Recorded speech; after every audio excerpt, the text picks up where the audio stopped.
ভারতের সঙ্গে রাজনৈতিক উত্তেজনা চরমে থাকা অবস্থায়ও ওমানে আয়োজিত এশিয়ান বিচ হ্যান্ডবল চ্যাম্পিয়নশিপে পাকিস্তানের বিপক্ষে খেলতে বাধ্য হল ভারতীয় দল। আর সেই ম্যাচেই 2-0 ব্যবধানে মুখ থুবড়ে পড়ল তারা। ব্ল্যাক আর্মব্যান্ড পরে প্রতিবাদ জানাতে চেয়েছিল ভারতীয় খেলোয়াড়েরা, কিন্তু আয়োজক ও এশিয়ান হ্যান্ডবল ফেডারেশন কড়াভাবে নিষেধাজ্ঞা আরোপ করে। জানিয়ে দেওয়া হয়, এভাবে খেলতে নামলে পুরো ভারতীয় দলকে টুর্নামেন্ট থেকে বহিষ্কার করা হবে।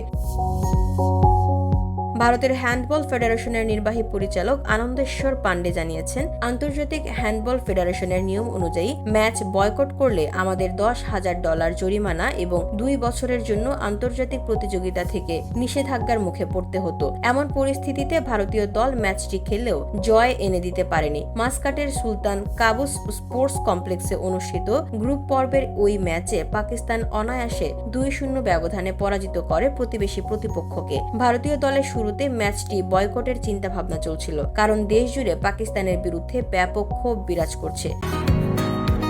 বসুন্ধরা, উত্তরা, বনশ্রী, কুড়িল ও বাড্ডা সহ রাজধানীর বিভিন্ন স্থানে অভিজাত ও অত্যাধুনিক মানের ফ্ল্যাট কেনার এক নির্ভরযোগ্য প্রতিষ্ঠান প্লেজেন্ট প্রপার্টিজ লিমিটেড। তাই আপনার স্বপ্নের আবাসনের জন্য আজই যোগাযোগ করুন।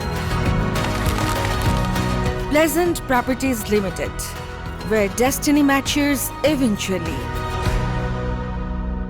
কিন্তু শেষ পর্যন্ত আন্তর্জাতিক হুমকির কাছে নতি স্বীকার করে মাঠে নামতে হয় তাদের। পরিণতিতে শুধু পরাজয় নয়, বরং জাতীয় মর্যাদার প্রশ্নেও নিন্দার মুখে পড়ে ভারতীয় দল। ভারতীয় কর্তৃপক্ষ আগে এই টুর্নামেন্টে অংশগ্রহণ নিশ্চিত করেছিল, কিন্তু 5 মে মাস্কাটে দল পৌঁছানোর পর দুই দেশের মধ্যে নতুন করে উত্তেজনা দেখা দেয়। ভারতের ক্রীড়া মন্ত্রণালয় বা অলিম্পিক অ্যাসোসিয়েশন থেকেও কোনো সুস্পষ্ট পরামর্শ না আসায় তারা সিদ্ধান্তহীনতায় পড়ে যায়। পান্ডে বলেন, সরকারের পক্ষ থেকে যদি আগে থেকেই কোনো নির্দিষ্ট নিষেধাজ্ঞা থাকতো, তাহলে আমরা দলটাই প্রত্যাহার করে নিতাম। চলমান উত্তেজনার প্রেক্ষাপটে ভারতীয় হ্যান্ডবল কর্তৃপক্ষ জানিয়েছে, ভবিষ্যতে যদি আবার পাকিস্তানের মুখোমুখি হতে হয়, তাহলে সরকার বা IOA এর নির্দেশনা না পেলে এবার ম্যাচ বয়কটই করা হবে। প্রসঙ্গত, এই টুর্নামেন্ট 2026 সালের বিচ হ্যান্ডবল বিশ্বকাপের বাছাই পর্ব হিসেবেও কাজ করছে। টুর্নামেন্টের ফাইনাল অনুষ্ঠিত হবে 15 মে।